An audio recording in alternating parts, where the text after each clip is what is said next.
All praises to Yahweh Bahashim, Yahweh Shai, Bahashim Rekar Kadash. Double honors to the apostles and elders of Great Millstone. Salutation to the Akim pushing his word in truth and sincerity. And come across this article. Trump has directed his U.S. military to establish a space force. I wonder why.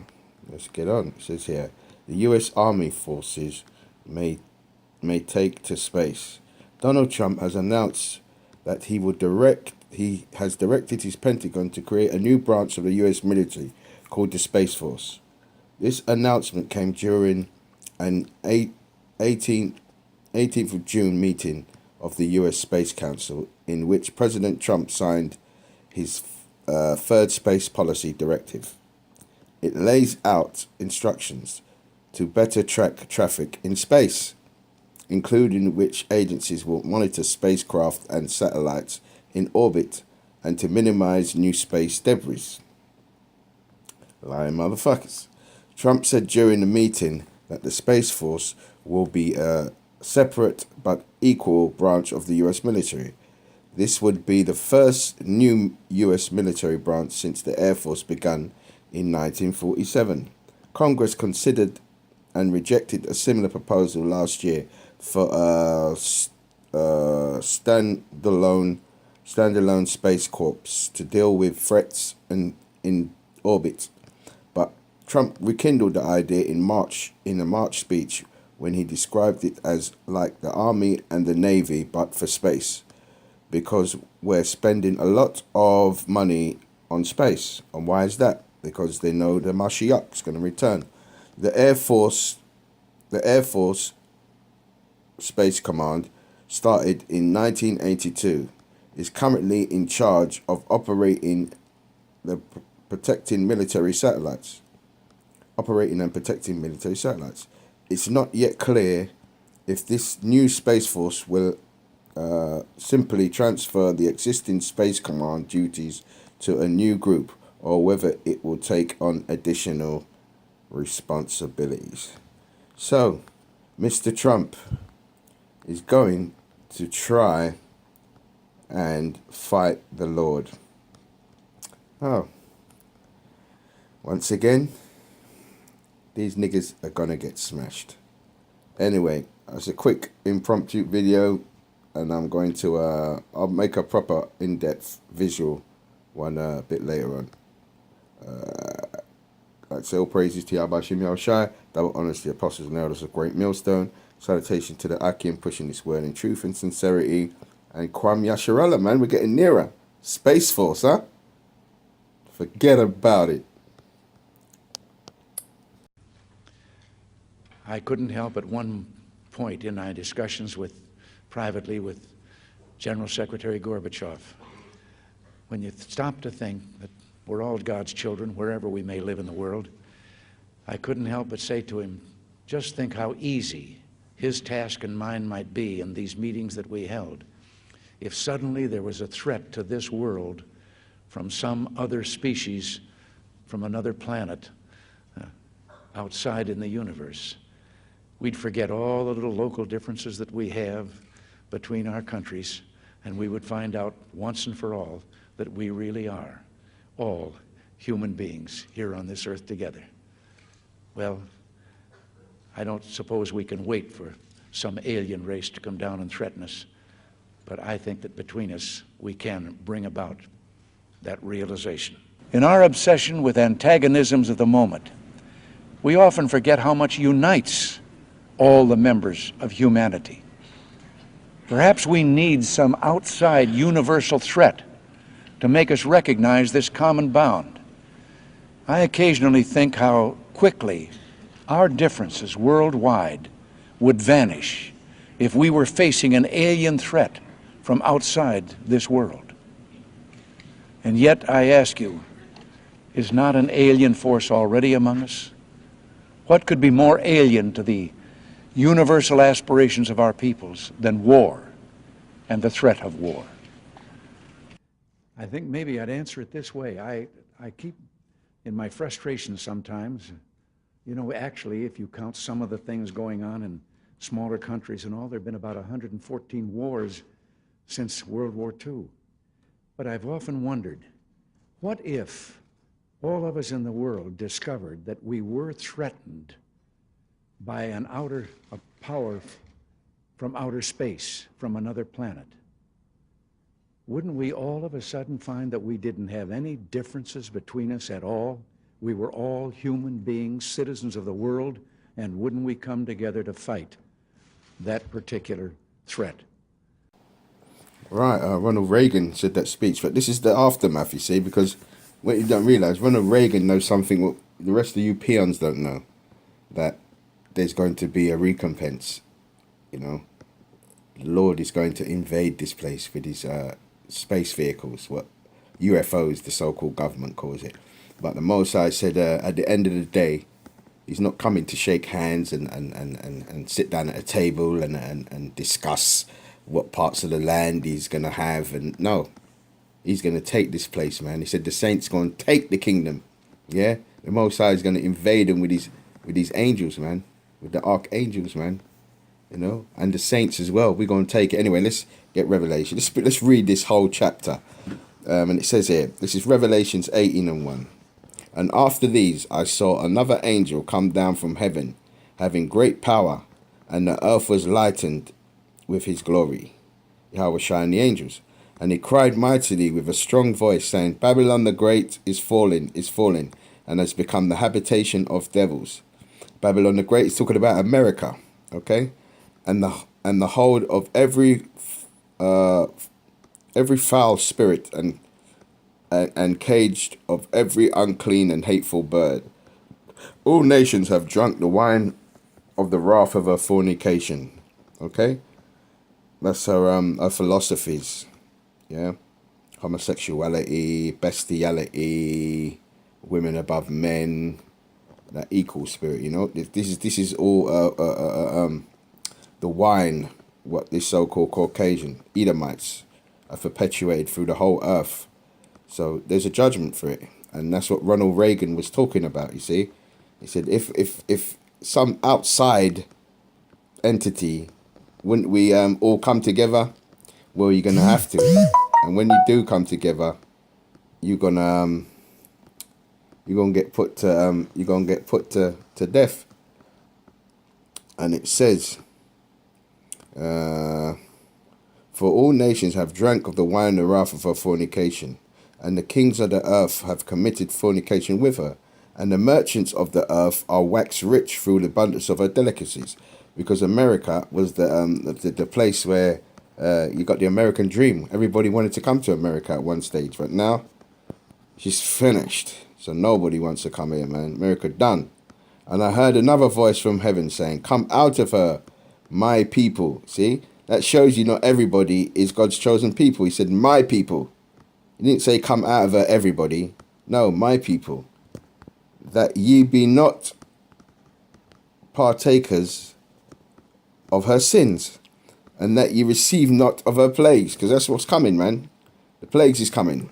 All the plagues, and then Yahweh Shai is going to turn up, the one you call Jesus Christ. For her sins have reached unto heaven, and God have remembered her iniquities. Because, you know, he tells you that the Most High is not like us men, count slackness. He's not slack concerning his word. What he says, he shall accomplish. Reward her, even as she has rewarded you. Double unto her, according to her works. In the cup which she have filled, fill to her double. So that's what it says. The Caucasians, so-called Edomites, well, the Edomites, the so-called Caucasians, they're going to have to pay. You know what I mean? You have to pay the fiddler. You understand? If analogy is you have a concert, yeah, and you ask the leading violinist. You say, look, okay, we do the concert, and we ain't got the money. When we collect the money, we'll pay you. Yeah, right. He's done the concert. Now he's come to collect the pay. You have to pay him. Same thing. You've done all your dirty deeds. Now it's time to pay up. Time to pay the fiddler, man. You know what I mean? And it says there, how much she have glorified herself and lived deliciously. So much torment and sorrow give her. For she saith in her heart, I sit a queen and am no widow and shall see no sorrow. All the presidents have been pompous about that, because why? Their military might. They won't see. They say we will see no death, because we got our military to protect us. Therefore shall her plagues come in one day, death and mourning and famine, and she shall be utterly burnt with fire. And that's what the Most High is coming with. You know what I mean? That's what Yahushua is coming with. Where he said, what will it? What's that? I think it's in Luke. What would it already if it be kindled? You know what I mean? The fire, because he's just going to add to it. You know what I mean? And it says, for strong is the Lord God, Yahweh Ba'ashem Yahushua, who judgeth her. The kings of the earth have committed fornication and lived deliciously with her. Rothschilds, DuPonts, Gettys, Oppenheimers, Warburgs, yeah, all the so-called elites, yeah, have lived deliciously. Rothschilds worth over 500 trillion. Shows you. Shall bewail her and lament her when they shall see the smoke of her burning. Future prophecy. America gonna be burned up, man. Intercontinental ballistic missiles, man. Nuclear war, okay? Standing afar off for the fear of her torment, saying, alas, alas, that great city, Babylon.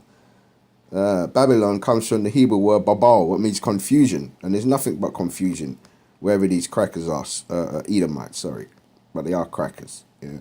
But their biblical nationality are Edomites, okay? I can't keep saying that enough. Edomites, okay? The sons of Esau, okay? Idumeans, Edom, yeah? The red people. That mighty city, for in 1 hour is thy judgment come. 1 hour your judgment's going to come. You hear it there? And the Lord is not a man that he should lie. And the merchants of the earth shall weep and mourn over her, for no man buyeth their merchandise anymore. You know, there's going to be no Bitcoin or no cryptocurrency, yeah?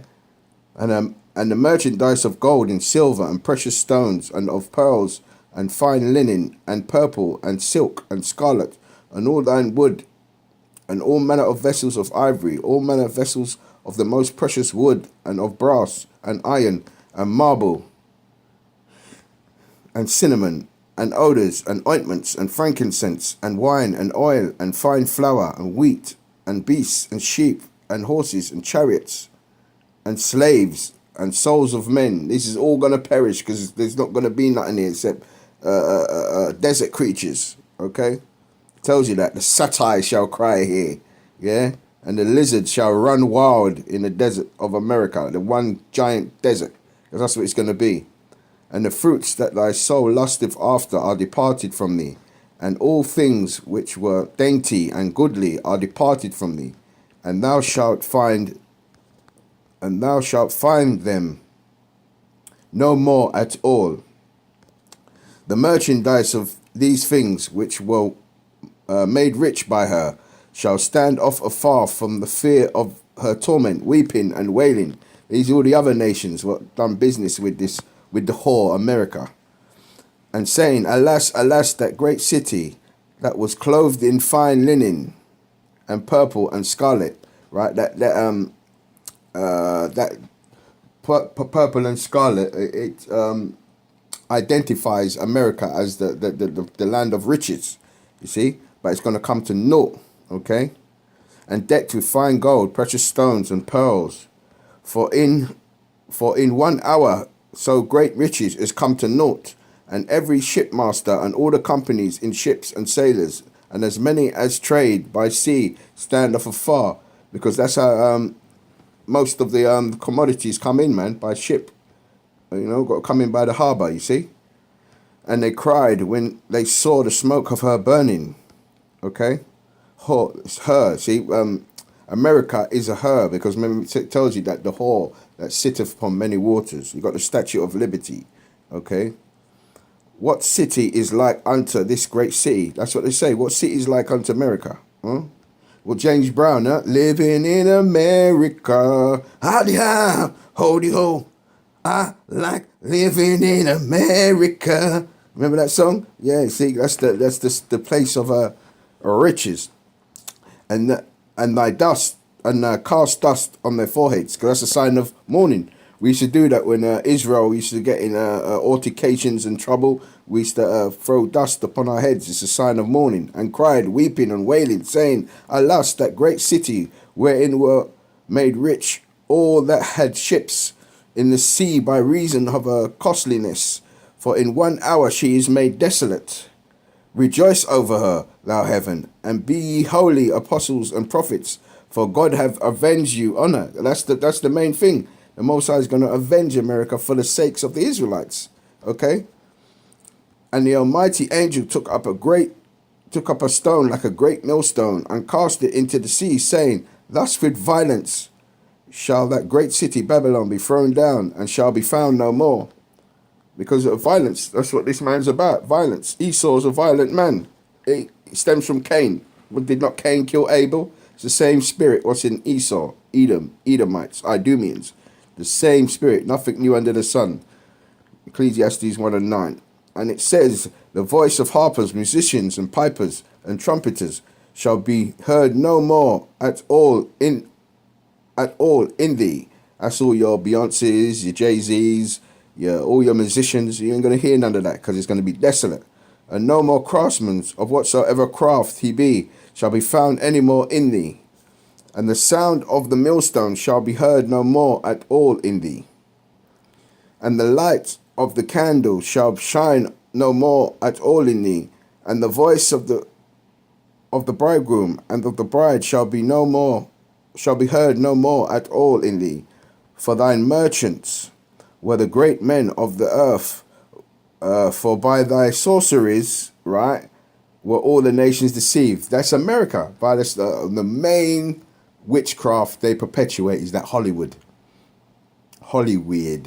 okay? Because what they do is they make films and they cast spells. It tells you that. John Todd told you that. They take the master, of a film or of any music, and they take it into some a room. All the top witches come in there and cast demons on it and say, whoever watches this film, let the demons follow them and put spells on them. This is deep, man. Right? We're not ignorant. 2 Thessalonians 2:11. We're not ignorant of Satan's devices. Okay? We know what this guy's about, man. And it says, by thy sorceries were all nations deceived, and in her was found the blood of the prophets and of the saints and of all that were slain upon the earth. So the prophets are the Israelites and the saints are the Israelites, okay? So I'm going to leave it with that, man. I'd like to say all praises to Yahweh Shem Yahushai, double honors to the apostles and elders of Great Millstone, who taught us this word through the spirit of a Mashiach Yahushai, and salutation to the sincere Akim, man. There's a lot of guys out there who just they come and they go, man. They actually think that this word evolves around them, you know. But anyway, that's another story, and I like to say Shalom and Kwam Yasher Allah.